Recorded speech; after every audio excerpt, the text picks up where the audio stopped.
Welcome back to the Law School Toolbox podcast. Today we are talking about study groups and how to make the most of them or skip them entirely.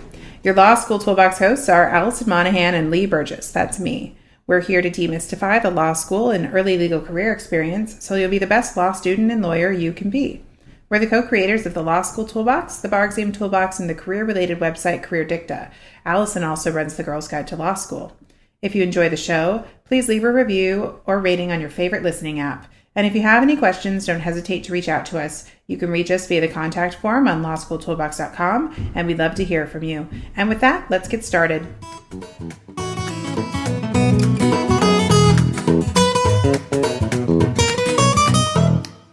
Welcome back.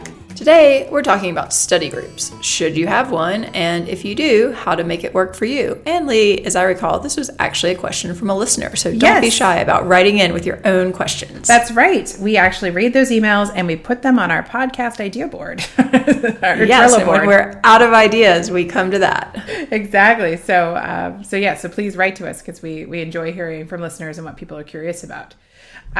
So I guess the best place to start is really, what is a study group and why does everyone think you need one or have to be in one? Well, a study group really is just a group of people you study with. I guess, is there anything more to say? Is there anything more to say about that? I don't know. Usually it's a fairly small group of people, maybe I'd say 4 or 5 is probably the most standard size. Mm-hmm. Do you think that's right? Yeah.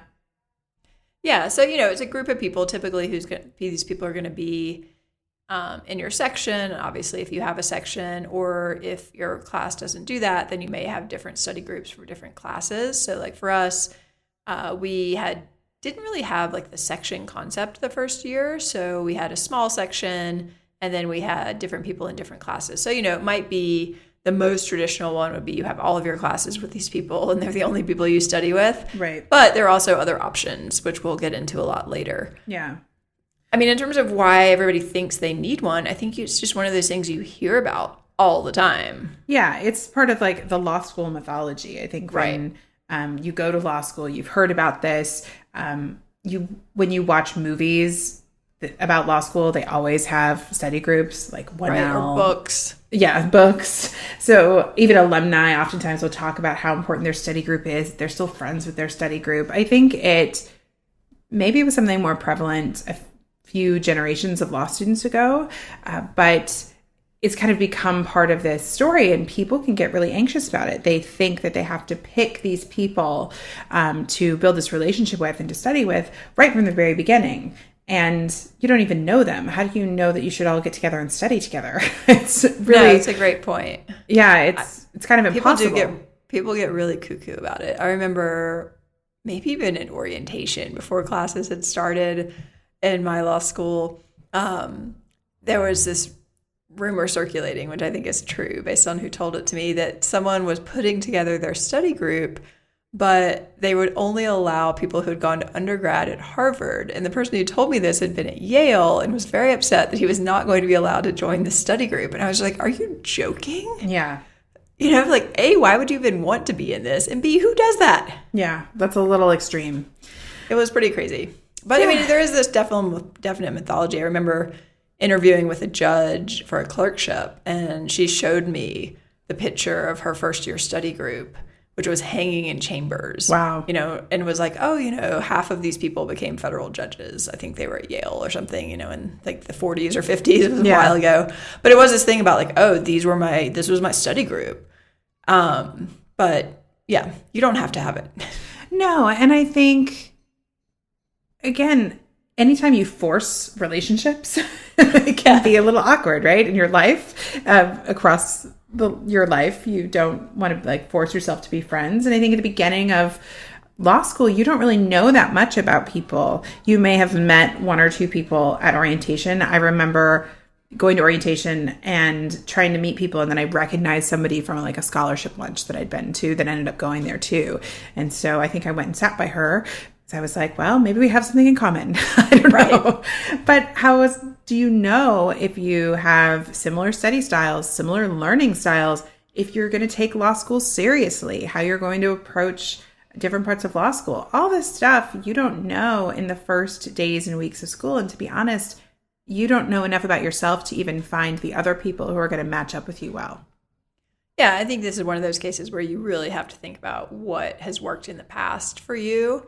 You know, if you're someone who's always loved group work and you've studied for exams before and you like talking things out and you have a high tolerance for people wasting your time, maybe, just kidding, sort of.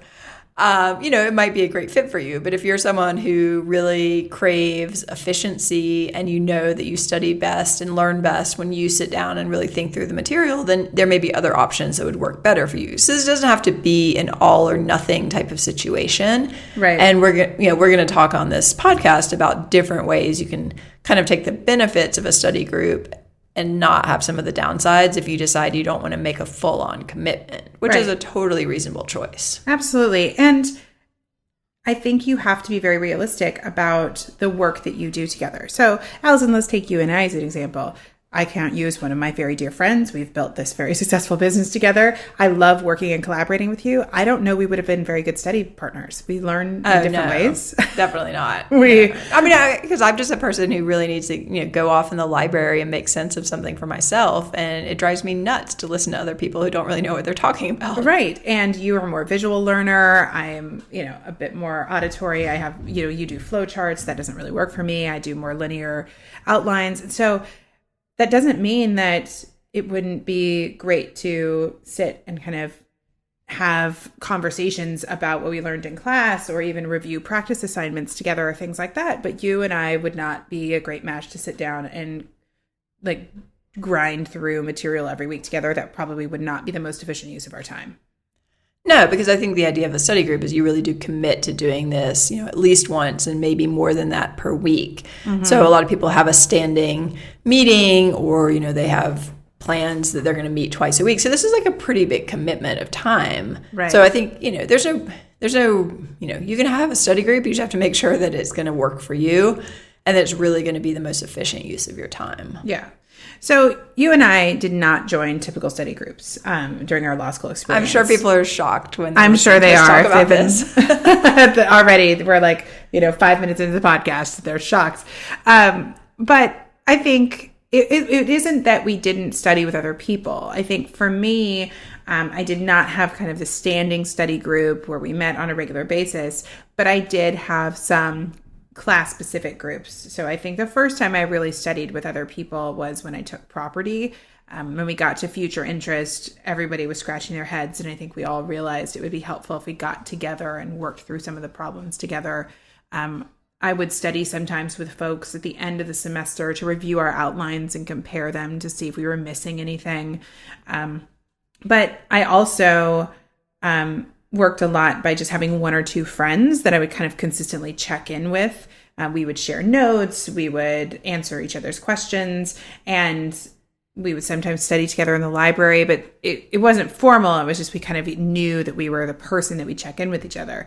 But I also walked out of a study group session, I remember for civil procedure, where it was a big group. It was 8 people, and there were too many people who had different levels of understanding of the material. We were getting close to exams, and I realized that where I was with the material was not where the majority of the people were in the room. Mm-hmm. And there weren't that many hours in the day at that point, and I needed to skedaddle so I didn't waste time.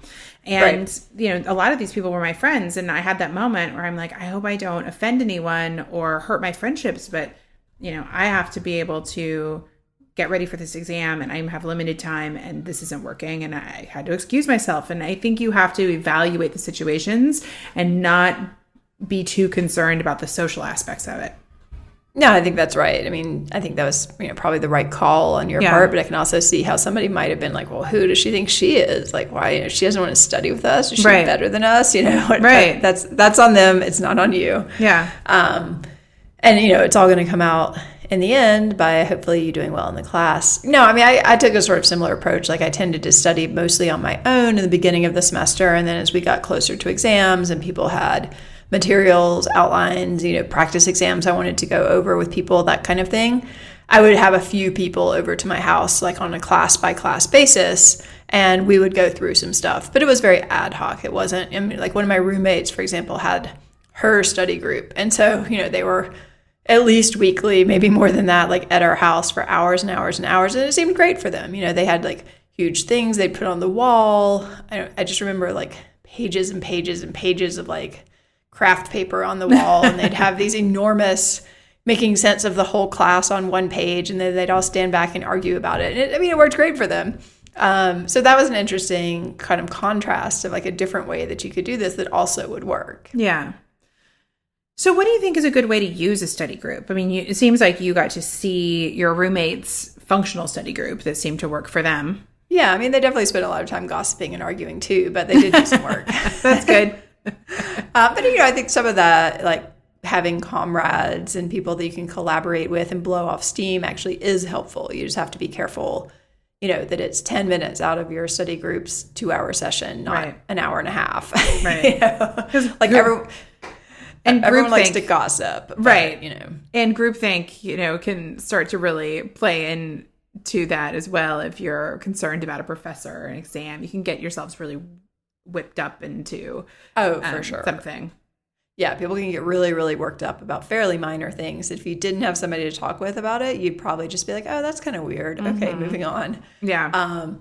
Well, I think, reviewing the substantive law is always a good option because, you're in class and you're reading all of these cases. And sometimes people can get totally fixated on the cases and what the cases say or don't say or the facts of the cases, all of which is important. But ultimately, you need to pull out the law. So working with people on that process, I mean, the problem is it's a little bit of the blind leading the blind in the beginning. Mm-hmm. So no one knows how to do this.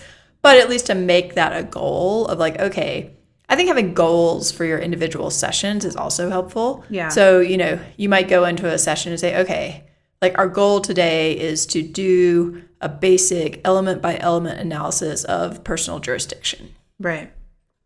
So something like that can be very helpful because you can all kind of collaborate and like, oh, I thought it was this and I thought it was that. And you probably maybe still want to take it to your professor afterwards for a check. Yeah. But it can be a good basic way to get started. Yeah. I like that idea. I think having kind of assignments so you all bring something to the table too. So maybe everybody works on their own kind of outline or elements for personal jurisdiction and then you bring it and compare. So you're not skipping the deep work of struggling with the material yourself, but you're validating or getting questions answered by the group with the caveat that it's a group of law students. You guys could totally be wrong. Right. And also, I think sometimes there's social pressure. Like if you think it's one way and 3 other people are like, oh, no, that's not the rule. Right. Just to be like, oh, well, they must be right, when actually they might be totally wrong. Right. Yeah. So you need to check it against some sort of objective source, whether that is a commercial outline, your TA, your professor, whatever it is, to make sure that, okay, this is actually what you need to be studying. Yeah. I also think that a study group can be good for accountability, and this especially is around practice. So one of the things, if you are a listener to the podcast or you read our blog or if you've met Allison and I in person, you know that we believe that you should be practicing and writing throughout the semester. And I think a study group can really facilitate that. You can, use the session to all get together and do the practice assignment next to each other to make sure it gets done. You could do it separately and review the practice assignment together. You could assign out to different people each week the requirement that somebody bring a hypo to the study group. So, you spread around the work of getting that practice, but it can create an accountability for you and allow you to carve out time to do some of these tasks that sometimes slip through the cracks when you're just studying on your own. So I think that is a really quality way to use a study group. And even if you don't have a formal study group, you could just get a study buddy and create this accountability too. I mean, it doesn't have to be 6 people. You could have one other person that you get together on Wednesday afternoons at 2:00 and write a hypo for an hour. That's, totally a good idea if that's the better way that you work. Yeah, and I think you've talked before about sometimes even, people say, oh, well, we're going to find these hypos. So you might be able to find them in your commercial outline or something, but you can also write them yourself based on what you're talking about in class. And that can be a great way to really get in your professor's head and think, well, how would I test, personal jurisdiction? Where are some gray areas that I could create facts around? And, so you might, a lot of these are pretty obvious, like, put something on the internet. Okay, well, what state is that in? These are not, they're only a limited universe really of fact patterns that you probably are going to come up with, but those are probably the same ones your professor is going to come up with. Yeah. So writing your own question and then having other people do it can be a really great way to use a study group. Yeah, I think that's a very good point. Another thing that you want to think about with your study group is to promote active learning. So, Allison, we've talked about active learning on the podcast before, but what is active learning for people who might just be listening to this episode? Well, active learning is really something that makes you think, and more than just doing your reading. So it's kind of the difference between writing an article and reading an article. Mm-hmm. So if you're writing that article, you've got to think about all these different things, like things you might talk about, structure. It's pretty difficult. Yeah. But then if you just go read the article, like it might be hard to understand, but you're not getting nearly as much out of it as the author did. So in law school, things that are more passive learning are things like reading cases. And then you can go up the spectrum of like, okay, well, you can review your class notes. That's a little more active. Mm-hmm. All right, well, now you need to start pulling that law out and actually putting it together in some sort of format you can use. That's getting into active learning. Yeah. And then obviously doing practice and evaluating that practice objectively, that's very active because it's forcing you to really use this material, not just kind of regurgitate it. Yeah, I think that's a great explanation. And so in a study group situation, passive learning would be you put your feet up and you're just listening passively to somebody, maybe just like talk about the work they did. You're not explaining something to you. If you're not then taking that explanation and, maybe handwriting notes about it, or then applying it to a fact pattern, or doing something to engage in the material, you're probably not internalizing it. Even if you're an auditory learner and you learn by listening, it's still probably not enough to engage with the material. Speaking about auditory learning, just kind of as a side note, I had this experience this last week that I thought was interesting because I'm a geek and I think about things about how we internalize information. But I was out walking around. I've been spending a lot of time walking because I have a new baby. And I've been listening to audiobooks when I do this because what do you do when you're out like walking around for an hour and a half in the afternoon every day? And I've been listening to this interesting audiobook. Allison, we were texting about this the other day. And there were all these interesting kind of details in this book that I was sharing with you. I was talking to my husband about, and I had to listen to it and then explain it to the people that I thought would find it interesting. And I had this moment where I'm like, wow, if you just passively listen to something like while you're walking, it's really hard to retain it and then regurgitate the facts to somebody else. It's true. It was just kind of funny because I'm not a big like audiobook listener, and oftentimes I don't listen to things, even if I'm listening to an audiobook, that are kind of detail oriented and require me to like condense the information to explain it to somebody else. And so it was a good reminder how hard that is if you're not, taking notes or have something to kind of process that information and capture it for yourself. It is to retain that information. So a good, tip for everybody to remember that you kind of need to take that next step to put it in your brain and really have it sink in, unless you have the kind of memory that can just, hold on to a lot of auditory information. Right, which I think is fairly rare. Yeah. So if you do decide to split up some work or something, or somebody wants to explain something, then you need to be doing notes or a diagram or something that you can then look back at later. I mean, obviously, you can ask questions of this person later, too. Yep. But you don't want to just kind of be sitting there for hours while someone talks about, whatever they're talking about, and then you leave and you're like, oh, well, that was interesting. Yeah. But I don't really remember anything. Exactly. So deep thoughts while walking the streets of San Francisco with a small child. So I just had to share that. Yeah, I think it's a great point. Yeah. All right, well, let's shift gears a little bit. We've talked about good ways to use a study group.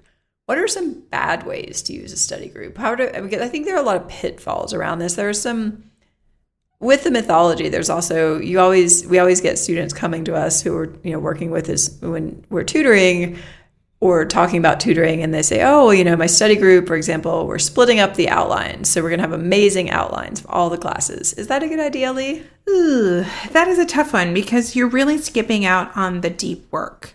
And the deep work is this idea that you're going to wrestle with the material and try and make it your own. And the problem with splitting up the outlines is if somebody just hands you an outline of a section, let's use your personal jurisdiction example. If somebody just hands you an outline of personal jurisdiction and says, oh, here you go, it's right. And you read it and you're like, cool. That doesn't mean that you understand personal jurisdiction because you did not evaluate how you put the law together. You didn't wrestle with a concept or an attack plan that didn't quite make sense to you. So that's a problem because you're not going to retain the same amount of information. Right. I mean, it's really no different from just reading an old outline from the course or reading a commercial outline. Like, yes, it has a role to play, but it's not going to be as helpful as if you really dug in and got your hands dirty with this material. So generally speaking, I think it is not a great idea to split up the outlines in your study group. Yeah. I think they do that in The Paper Chase. I seem to remember watching that movie. And I remember at the time, like, how did you do that? How did you learn if you just split up the outline? Right. It means you're basically, if you're taking 4 classes, you're probably going to do really well in one of them and not so great in the other 3. Yeah, exactly. And my contracts professor wrote the book, The Paper Chase, and I would not have split up the outline for his class. It would have been a terrible idea. I would not have done well. I mean, it's just one of those things. Like, the reality is there aren't really shortcuts on a lot of this. And so if you think you're being clever and efficient and trying to take a shortcut, chances are good it's probably not going to work out that well. Yeah, which is a hard reality of law school. It does require a lot of heavy lifting. That's just how it works. And I mean, and there may be times where you're like truly in a crisis situation and you've had a health crisis or something and you've had to miss class and you're going to fail the exam if someone in your study group doesn't provide an outline for you. Right. I mean, okay, fine, take the outline and do your best. But generally speaking, I don't think it's the greatest idea. No. I think we've already talked about this a bit, but it's important to watch out for the passive learning activities. So if you are leaving the study group and you check in with yourself and you say, wow, could I talk about what I learned in my study group today? And if you can't, then that is a good warning sign that you're not retaining information and you are being too passive. Yeah, I think you've just got to be constantly checking in with yourself on, is this the best use of my time? Yeah. Because this can really be an ineffective way. Even if you're getting something out of it, it can still be a pretty ineffective way to study the substantive law if you're not really an auditory learner. So, if you're more of a visual learner and you're sitting there for hours, like, maybe I got something out of it, but did I get as much out of it as I would have if I'd gone to the library and made myself a flow chart or a diagram? That's the kind of conversation you've got to be having in your head. And a lot of law students that we talk to feel like there are not enough hours in the day to get everything done. And so what you also have to be evaluating in your example, as you gave, Allison, is this idea, if you don't have enough hours in the day and you're spending your study hours with this group of people, but you're not getting the output that you need, then you need to say, it would be better for me to not be with this group of people and be in the library struggling and making flowcharts on my own. Or going to office hours. Right. If you're like, I'm too busy to go to office hours because I'm going to my study group all the time. Like, okay, maybe that's not the best use of your time. Maybe you need to cut back. Right. I think that's a good point. Another thing that can happen with study groups is they can give you a bit of a false sense of security because you aren't challenging yourself to evaluate whether you know the law on your own. You're doing it as a group, and law school is not a group activity. Right. I mean, this is different from business school. So yeah, we definitely, I think one of our very early intern has a post on the site about this where she had a study group and she was, loved them. It was great. She felt like she knew everything. And then she took the test and realized she knew everything if she could talk to other people about it. Right. And that's not really ultimately what you get to do on an exam. So it is important to step away. And this can be, you gave the example earlier of maybe you do a practice hypo before and then you bring it to the group to compare your answers. I think that can be effective because that forces you to really get clarity on what you actually know and how you are performing versus a lot of times people are like, oh, we'll talk about a hypo in the group. And okay, I mean, that's not unhelpful. But if everybody's like, oh, well, gosh, I see this case and I see this issue. And you feel like, oh, we did really well on that. But that's not the way exams work. Yeah. Yeah, not a group test. Yeah, exactly. Unfortunately. Yeah. For you, if you really like that type of learning. Exactly. I also think something you have to watch out for is the anxiety of the group. Yes. We talk to so many law students who are really struggling with stress and anxiety. I think all of us at some point who made it through the law school experience had a period of time that was incredibly stressful, or we struggled with being anxious because the pressure of law school is pretty intense. Right. And if you are only hanging out with other law students who are equally anxious, it's that delicate balance. On one hand, it can be cathartic if you are able to talk about your anxiety. But on the other hand, anxiety can be contagious and you can just feed off of each other and become even more anxious and panicked. And you have to really watch that.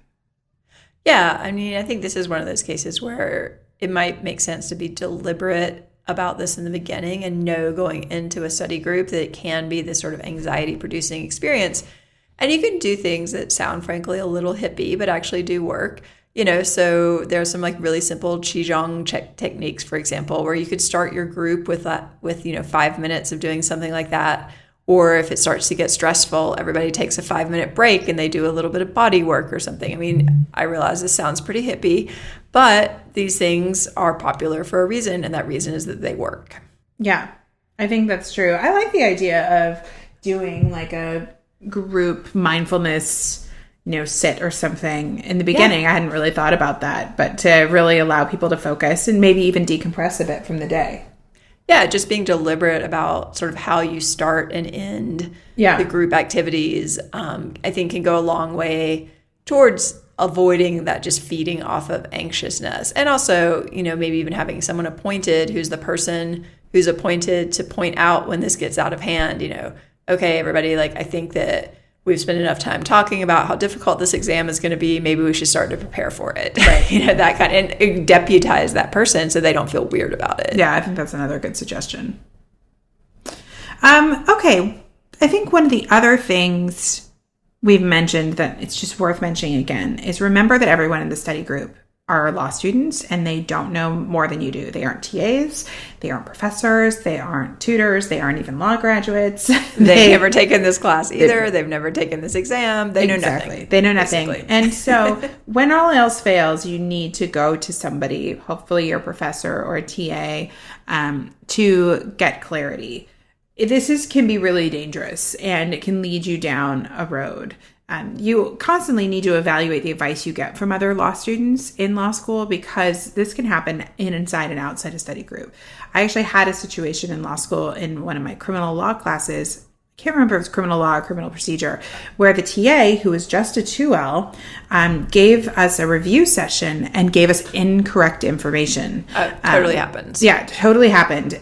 This is like a day or two before the final. And I remember sitting there thinking, that doesn't sound right. How is this different? And people really started to panic because they were trying to take this TA's word as gold because he was the TA, but he was giving incorrect information. And so you do need to evaluate it. And it wasn't like if you put down the law that he told us on the exam that the prof would be like, oh, well, the TA told you that, you get points anyway. Yeah. You're going to miss points because you don't have a correct understanding of the law. So you have to be diligent and realize that, it's really the professor's rule of law that matters. Yeah, so I think this is a good thing that if you go over something in your group, that you can go to office hours and then say, hey, here is an attack plan that I've come up with for this topic. Would you mind taking a quick look at it and seeing if it makes sense to you? I mean, your professor may not go over it in excruciating detail because they might think that's unfair. Right. But they're likely to at least glance at it if you took the time to come and talk to them about it. Right. Exactly. And if there's like a major red flag, they're probably going to tell you. Yeah.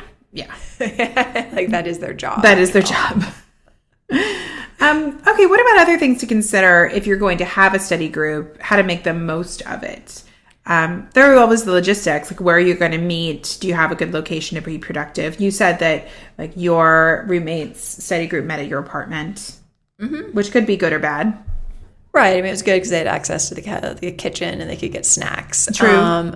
But yeah, I mean, oftentimes the law libraries or other libraries on campus will actually let you reserve a room for a group, which can be a great way, again, with the accountability. If you've reserved the room, you're probably more likely to show up. I think just clarity around people's expectations in the beginning and kind of setting some ground rules And some of those ground rules can be around basically what gets you kicked out of this group. Yeah. It's almost like having a prenup before you divorce. Like, True. Let's talk about what our expectations are. And then if somebody is not showing up, or they're showing up late, or they're not doing the work that you've decided collectively you're going to do, like, what are you going to do about that? Yeah. I think talking that over in advance and just having some basic rules of, whatever they are, so that people don't get so frustrated with each other that they can't function. Yeah.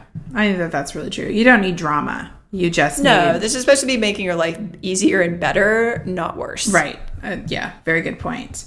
I also think with location, make sure you think about whether or not it makes sense to meet somewhere kind of noisy, like a coffee shop or a student lounge, where there are lots of distractions and people are coming in and out. You really do want to have an environment where you can focus, maybe put things on walls. The nice thing about a lot of the study rooms in law libraries is they might have whiteboards. They might even have tools that you can use to help you study. So just make sure that the environment is going to facilitate the type of work that you are trying to do. Yeah, I think that's a great point. I think anything you can do to smooth out these logistics and just kind of make it more of a habit so that you're not constantly dealing with like, well, where are we meeting? When are we meeting? What are we doing? Is really going to help. So, and again, like it may come down to expectations. Like you might decide in the beginning, okay, we're going to meet twice a week for 2 hours and these are the days and times we're going to meet. That's probably way more effective than trying to schedule every single week. Which is just going to drive everyone crazy. And really thinking about, too, like how many people is too many people, I think is a key thing to think about. And also, like, how are we going to add people? Because I think, if your group becomes known as, like, a cool or useful study group, people are probably going to be asking you to join. So at what point do you decide you're not taking more people? Or maybe you do? Like, what's your process? It seems like a lot of work to have these discussions up front, but it's going to smooth things out later. Yeah, because the semester only gets busier and more stressful. Yeah. And then I think around individual meetings, we touched on this earlier, having some sort of goal or agenda so that you know what the point is. And maybe you rotate every week, where a different person comes up with the agenda. Maybe you put one person in charge of it, whatever it is. But you want to have some clear idea of what you're working on and what your point is. Yeah. And before we jumped on to record this podcast, Allison, you made a good point that technology tools, a lot of which we use to collaborate with each other in our own business, can make working with a group of people a lot easier. Oh, for sure. I mean, I think around scheduling, something like using Doodle can be good because it avoids that back and forth of like, well, I can do Monday at 4. Oh, no, I can only do 4:30. Basically, someone just picks a bunch of times that they think could work, and then you look to see, okay, everyone can meet at these 3 times. Right. Now let's take a vote. In terms of keeping track of your work, I think this is going to be so critical because you don't want to be looking for what am I supposed to work on, where are we meeting. So we really highly recommend Trello, which if you've ever listened to one of our podcasts about any sort of time management or personal productivity. But Trello is amazing. And so, it's free. Your group can use it. You can add everybody to the board. You can just make sure everything is consolidated nicely so that when you are not sure what you should be working on, you just go to your Trello board and you're like, oh, right, okay, we're going to do this hypo. And you could even post them there so that everybody can look at the other options before you meet. You could have people do feedback on the other person's assignment and post the feedback on Trello. Really, the possibilities are endless. Yeah, there are due dates on Trello. You can link to Google Documents or Dropbox folders. You can really make it a dynamic board that you can all collaborate on. And I think that is critical and will probably make your study group time where you're all together more effective because you're doing this kind of online collaboration outside of those sessions. Exactly. So and on that point, you're on that point. Go ahead. Okay, I'm going to stop talking now and let you talk. I was going to add one more possible tech tool. So on that point about collaboration in a virtual space, I think looking at Slack could be a really good option. So rather than a lot of email back and forth, Slack gives you basically a room where you can go into and everybody can talk. And again, you can put documents and things like that. So it's going to make your life easier than trying to find the file that you're supposed to work on in some email that someone sent to you 6 days ago. Like anything you can do to avoid that is just going to really improve your study group experience. Yeah. And one thing about Slack which I really like, is you can search the conversations for things, right. Which you can't really do even in like a group text message. I don't know if you can do that in like a WhatsApp group. In theory, but I find it never works. Okay. So that's kind of another nice feature is if you are having a conversation and somebody says something or links to something and you want to go back to it later, you can easily search, where I can't search my text messages for anything. Yeah, exactly. I guess a WhatsApp group, though, could work as well, but you're not going to necessarily have the search functionality and the history functionality. Well, and WhatsApp, too, I think is not as multi-platform. Mm-hmm. So on Slack, like you can be on your computer, you can be on your phone, you can be on your iPad. You're going to find it everywhere. Yeah, that's true. The other thing you could do would be to use a shared Google Calendar. You could have a Google Calendar that has the meetings that you can share with everybody, so everyone can input it on their Google Calendar, so there's no confusion about when the meeting times are. You could even assign out like who's in charge of bringing snacks every week. As I do with my preschoolers class, I have to assign out who's to bring snack to the class every week. Very important. It is very important. Hey, if you don't feed those kids, it's like bad things happen. So snack is very critical. But, those little things all can be done using tech tools. And then you don't spend a lot of time talking about who's going to bring the cookies next week. Right. And we do recommend that you bring some sort of snacks for sure. Yes, because snacks make everything better. Yeah, I mean, what's the point of studying together unless you can eat, right? It's so true. It's so true. And besides, if you're hungry, it's hard to focus, low blood sugar. It's not a good thing. You got to have snacks. Yeah. So just a little thought and a little organization can really make this more effective. I think the other thing about thinking about some of these technology tools is if you're someone who doesn't want to meet with someone on a consistent basis and with this formality of a study group, I could see some of these technology tools, many of which were not around when you and I were in law school, being a way that you can create almost a virtual study group.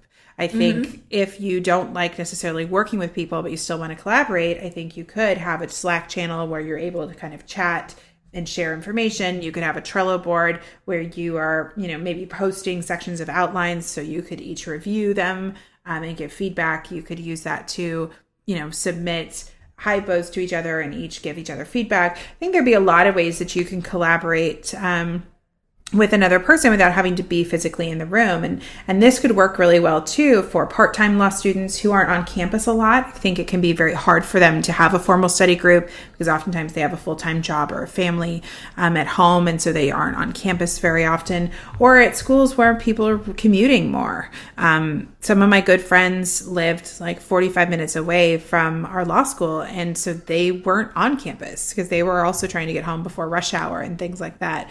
But technology allows you to work in a virtual space or even have group Skype meetings, because you can have... Right, that's what I was just thinking. You could just do a virtual meeting. Why not? It doesn't have to be like you're all sitting in the same room. You can have a video chat.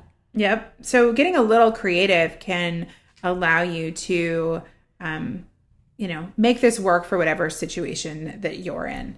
And I think that can allow you to collaborate in the way that you want to collaborate that's going to work for you. Yeah, I think just letting go of this concept that there's some perfect study group that's going to completely determine the outcome of your law school experience. If you just let that idea go and sort of think about what might work for you and what options you have, I think you can, maybe cobble together something that's less traditional, but actually would end up working better in the end. Yeah. I'm actually really excited about all these technology ways you can virtually create a study group. I'm like totally geeking out right now in my mind about all the ways that I feel like we should have a package, like set up your virtual study group here. I know. I'm like, wow, so many options. If anyone does do a virtual study group, please write to us and tell us how it goes. Yeah, absolutely. Share your experience. Yeah, we'd love it. You could do a guest blog post on the blog. Totally. Well, with that, we are out of time. If you enjoyed this episode of the Law School Toolbox podcast, please take a second to leave a review and rating on your favorite listening app. We'd really appreciate it. And be sure to subscribe so you don't miss anything. If you have any questions or comments, please don't hesitate to reach out to myself or Allison at lee@lawschooltoolbox.com or allison@lawschooltoolbox.com, or you can always contact us via our website contact form at lawschooltoolbox.com. Send us your ideas for podcast episodes because we love getting them and we love talking about stuff we know you guys are thinking about. So thanks for listening, and we'll talk soon.